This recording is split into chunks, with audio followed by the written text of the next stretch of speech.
Well, hello guys, how are we all? Welcome back to my channel. That still feels so weird to say. Okay, so guys, today I wanted to film the fragrances that I would purchase if I had a Christmas wish list. So I didn't want to do a video of my personal wish list, but more so if I didn't have these fragrances, these are the fragrances that would be on my Christmas wish list if I were to make one. So first up guys, let's start with an absolute classic. This is Delina Parfumsdemarly. I'm sure if you're into fragrances, you will know about this perfume, but genuinely, if I didn't have this fragrance, this is top of my list. This is what I would ask for as a Christmas present. I will never ever not be without this fragrance, and I know I've said that about other fragrances that I've spoken about on my channel so far, but Delina is no exception. I absolutely always need to have a bottle of Delina. Backup bottles if possible. Delina's on standby, and the exclusive. I love the exclusive version as well. But for the purposes of this video, let's just focus on the OG. If you don't know, although I'm sure you do, it's tart, it's a little floral, it's got that rhubarb in the opening, it's got that peony, that lychee combination. It is just the most perfectly blended, slightly fruity floral. There's mainly a rose, but it's not too rosy, so don't think grandma rose. Think really ultra modern, refined, classy rose. It's a rose that everyone can wear because it has that fruitiness in the opening, that lychee, that rhubarb. It's just so zingy, it's so addictive. It's one of the most compliment magnet type of perfumes that you will come across. Every single time that I wear this, someone tells me I smell beautiful. That is the compliment that you get when you wear Delina. You smell beautiful. Not you smell so nice, you smell so good, you smell beautiful, because you do. This is a beautifully composed fragrance. Like, I cannot critique Delina, the original, whatsoever. It is absolute perfection. Perfection. My bottle, oh, that's actually painful because it's so expensive now. Yeah, that is shocking. I'm literally like down to here. I have had her many years, but still, I am not looking forward to repurchasing this fragrance because it is so expensive, but absolutely worth every single pound. Okay, next up, a fragrance that was probably one of the first of its kind, at least to my understanding. This is Gris Charnel from BDK Parfums. So this predominantly is a tea, cardamom, almost sort of spicy chai latte kind of smell. I really get the cardamom, I really get something green, I get the tea, I get the spice. For me, it's a very unisex fragrance. This absolutely, actually in my opinion, leans more masculine than it does feminine, but that doesn't stop me from wearing it. Creamy, slightly woody. Yeah, it doesn't stop me wearing it. That sort of androgynous feeling to the fragrance, I absolutely love it. And I think if you're into your fragrances that you don't necessarily want just a sort of a sweet, a girly girl or a floral, if you're into something a little bit more sort of nuanced, I guess, and like I say, a bit androgynous, then BDK Gris Chanal is gorgeous. It's almost like a whipped, woody, creamy tea sensation, but it absolutely still has that spice. I love the cardamom. I actually love, just generally, I love a cardamom fragrance. When I want to really sort of amp up a bit of the sweetness that's in here, I layer this with Starlight from Xerjoff, and that is an absolute cardamom bomb. It is so gorgeous. Why I'm recommending it for this list of if I didn't have these fragrances obviously in my collection already, this is what I would recommend. Because you need to have something like this in your collection. Well, I do personally. For me, I love a spicy fragrance, but something that's not too overpowering, not too spicy. It's very chic, it's very classy, top tier, masterly blended, masterfully made, just an absolute all-rounder of a spicy tea slightly woody cardamom fragrance. So good. Okay, next up, one of my possibly favorite fruity fragrances ever made, that I've ever smelled, that I have in my collection, God of Fire by Stephan Humbert. This is one of the most beautiful mango fragrances, but it's not just the mango. Don't think it's boring. Don't think it's just, you know, sort of juvenile and just too fruity. It's not like that at all. It's so complex as a mango fragrance. There's lots of red berries in there.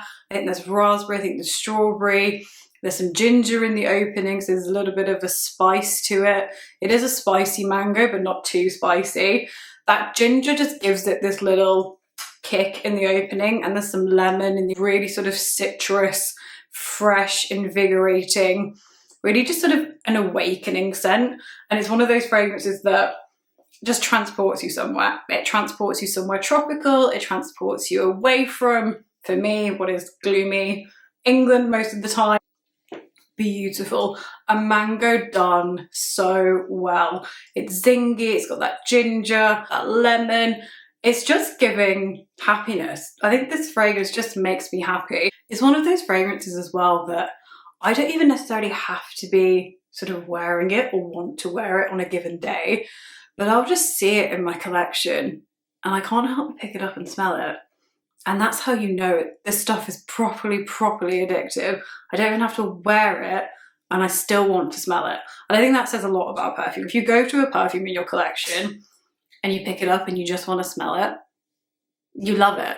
The base of this fragrance as well, it has something really deep to it. I think there's ambroxan in here, which makes it really sort of throw out as a fragrance. So it leaves this gorgeous trail. Everyone can smell you when you're wearing this, but not in an overly sort of domineering and powerful way. It just leaves this beautiful sillage wherever you go. You will just be filling up the room with this tropical, beautiful mango sensation. It's absolutely a stunner of a fragrance. Absolutely 10 out of 10. And the longevity and projection on my skin is fantastic. This is all day wear. This is compliment magnet. Everyone will know. And I think it has a little bit of a cult following. So people that are into fragrances will probably know that you're wearing God of Fire by Stephan Humbert. Great fragrance, great brand. Chef's kiss. Next up, Initio Musk Therapy. This is for all of you ladies and guys who love a fruity, musky fragrance, but you want something that's really sort of soft, it's not too loud, it's perfect for every day. Maybe you work in an office, maybe even in a place where you're not really meant to wear fragrances. I almost feel like you can get away with this. It's predominantly a creamy sandalwood and a musk, with also some blackcurrant cassis that's in here and some bergamot in the opening. So it has this fresh, lively quality in the opening, and it settles down into this berry-like, musky, whipped, fruity, sweet, musky, pillowy fragrance. It is really fluffy. It's almost like, it's so creamy as well, this fragrance. It really has that creamy, dense quality, but not in a bad way, not in a cloying, headache-inducing way, but you can just tell the quality of the sandalwood, you can tell the quality of the musk in here. It's not at all screechy. For people who think they don't like musk, absolutely still go and try this, because when I started collecting fragrances, I didn't really like musk at all. Now I'm slowly sort of converting, but even if you don't like musk, you will probably like this fragrance because it's so likable, it's so well done. It's mass appealing, but in a nice way, and it absolutely still has that niche quality that you're looking for when you're paying this higher price point. Sweet, creamy, fluffy musk. I absolutely love the blackcurrant in here. I love the cassis. It just adds this really nice sort of well-rounded sweetness without being overpowering. It's not something that you can pick up and think, oh, I know what the fruit is. It's almost like there's this gentle, fruity sweetness without it being overly sweet and overly fruity. But it's still present, it's still there, it still adds that little bit of dimension to the scent. for something that's sort of a lighter profile fragrance, so it's not thick, it's not heavy, it's not spicy, it's still on my skin, lasts a really long time. I will get all day wear out of this effectively, and a nice sort of moderate projection, so it's not going to fill the whole room, but people will absolutely still be able to smell you that are in arm's reach. It's an all-rounder. It ticks so many boxes. It ticks likability, it ticks all day wear, it ticks signature scent worthy, and again, why it's included on this list. If my whole collection were to be destroyed, get lost in a fire, be flooded, I don't know how it would happen, please God no, but if it did, then this is absolutely one of the first fragrances I would purchase, and hence why it is featuring in this Christmas wish list video. Next guys, something a little different. This is Lancome Oud Bouquet, the version from either 2014 or 2012, I think it's 2014. I was so lucky to get my hands on this, and I think I got this back in 2019, so I don't know if this version of the fragrance is still around in circulation, I'm not quite sure. But if you can get your hands on this fragrance in this particular packaging, oh, please do it, because you will not regret this. Oh, I love the smell of this. The opulence in this fragrance kind of reminds me of what it feels like to step into Harrods, to step into a really high luxury department store. Not that it smells like a department store, but this is the feeling, the emotion that comes with this type of fragrance. It is predominantly a rose and oud combination, but it's really sweet, it's really dense, there's some praline in there, so it has this lovely cocooning sweetness, but it's so rich and so decadent, but the oud is really approachable still, and it's not sort of skanky or barnyard-like, because oud can be really overpowering and quite unpleasant depending on how it's done, but this is perfection. This is oud that everyone will like. You will just smell super expensive, super refined, and like you own the place. Like, you will just smell super expensive and just completely put together. For me, this is a going out, maybe you're a little dressed up, maybe you've got sort of a nice dinner planned out, maybe a theatre show. Like, these are the imagery that's coming to my mind. If you live in London, for instance, maybe you're going to the Royal Albert Hall, maybe you're going to listen to some classical music. I'm not quite sure why, but these are the kind of things that come to mind when I think of this fragrance. It just smells elevated, classy, but still really addictive, really sweet, sort of come hither. It's got a really sexy quality to it. And, you know, if you're looking at your fragrance collection and you're thinking, oh, what could I not be without? What would be on my Christmas wish list if I didn't already own it? The rarity of this fragrance, you have to put it on the list just for that, in the formulation of this from back in the day in 2014 or whenever it was. But not only that, the quality of the juice, the thick syrupiness of it is just to die for. And I think that is lost with the newer formulation. The newer formulation, whilst it effectively smells the same, it doesn't feel the same. When you spray them side by side, this just has this thick, oozy, syrupy quality. It's almost just like the sweetness is better in here for some reason, like the praline is better, and it's added like a gooiness to the fragrance almost in a way. And I mean that in a good way. That sounded a bit weird, but absolutely freaking delicious. So not that this is focused on sort of Christmas fragrances, but this would be an amazing fragrance to wear at Christmas. Oh my goodness, if you're going out for a nice meal over Christmas, you're, I don't know, maybe as well you're somewhere really cold. I think that, I don't know, for instance, if you're in Canada or something right now in a lodge and you've got a fire blazing, this, perfection, because it has that smoky, incensey quality to it as well. It's just everything. By the way, if you can hear a slight little dinging, that's my cat's collar, who is sat in my filming room with me. And if she meows as well, also, that's her. Okay, next up on the list is potentially one of my most favourite fragrances of all time.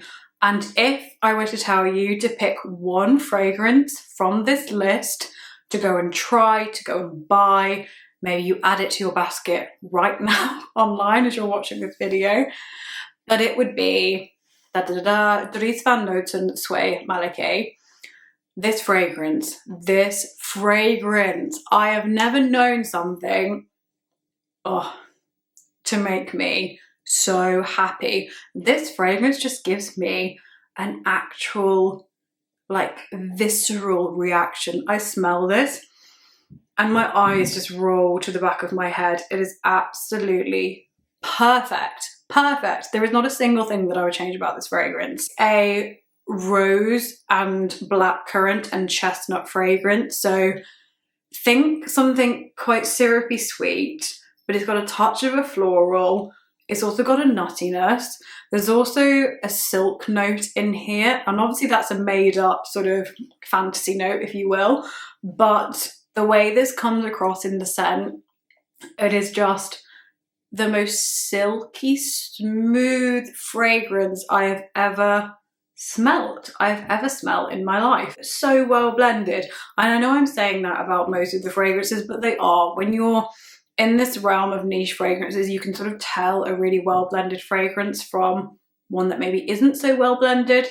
And the way that you get this impression of what's well blended, in my humble opinion, and I'm not a perfumer, I'm not sort of someone who knows anything about fragrances on a sort of molecular level, the way that you tell whether something is really well blended is when you pick the fragrance up and you smell it, you put it on your skin, you put it on a card. If everything has this cohesiveness to it, you just think, oh wow, that smells amazing. I don't really know what I'm smelling, but it just smells so good. That is when a fragrance is really well blended.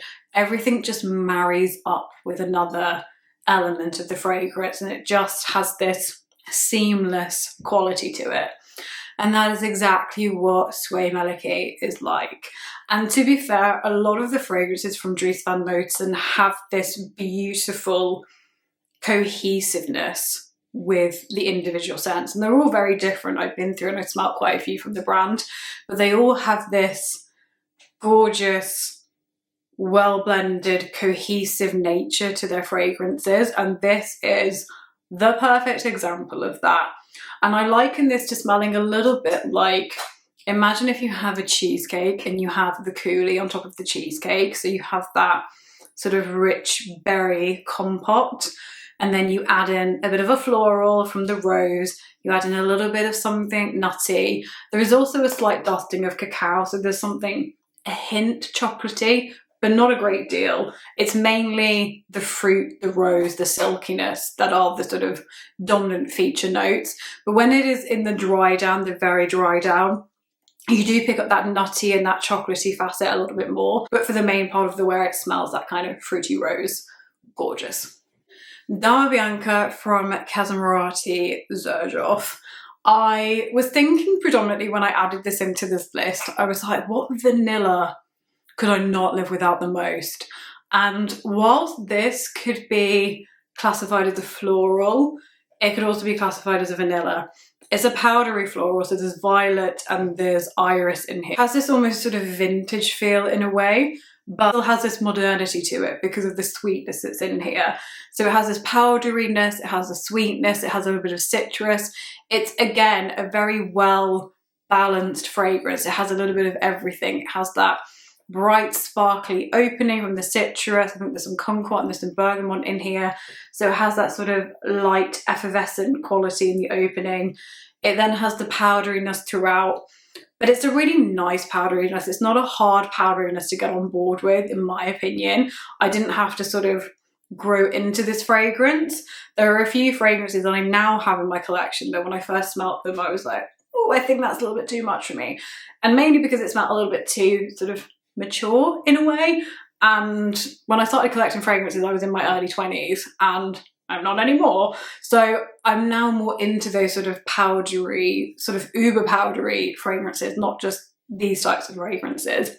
But predominantly it's a bit more of a vanilla and a gorgeous powdery vanilla, which is why it has to go in this list. It's very sort of crowd pleasing. You could wear this at any time. It could be a signature scent. You know, if you wanted something slightly sweeter, you could wear this as a signature scent. For me, in this list, the signature scent worthy fragrances are Musk Therapy from Initio and Dama Bianca from Casamorati Xerjoff. Obviously, you can wear what you like on a daily basis, but for me, those are the two that I would pull for in the signature scent realm. And this is absolutely signature scent worthy. It's gorgeous, and it has to be on this list because, yeah, there's lots of vanilla fragrances in my collection, there's lots of floral fragrances in my collection, but when I thought of the one I couldn't live without and one that I would be asking for this Christmas if I didn't already have it, it had to be Dama Bianca. Heavenly, it's angel-like, it's just imagine the most perfect woman and she's wearing this. Same thing can be said for Delina as well. Imagine Delina, the woman that wears Delina, the woman that wears Dama Bianca, almost the same sort of vibe, same sort of very well put together, has a perfect life, stress-free, her husband takes care of her, that kind of vibe. Absolutely gorgeous. If you love a vanilla fragrance and you don't mind something a little powdery, please, please, please check out Casamorati Dama Bianca if you haven't already got it in your collection. Absolutely freaking gorgeous. That is the end of my list for the fragrances that I would be asking for this Christmas if I didn't already have them in my collection. If you actually want to see a specific wish list video of mine, so for the fragrances that I genuinely want now, then I can make that. But obviously I don't have the bottles, so it might be a little bit sort of flat and boring to watch, but let me know if that's something that you'd be interested in, or maybe I can do a TikTok and an Instagram on it. Go and follow me over there as well, and I shall see you on the next one. Bye.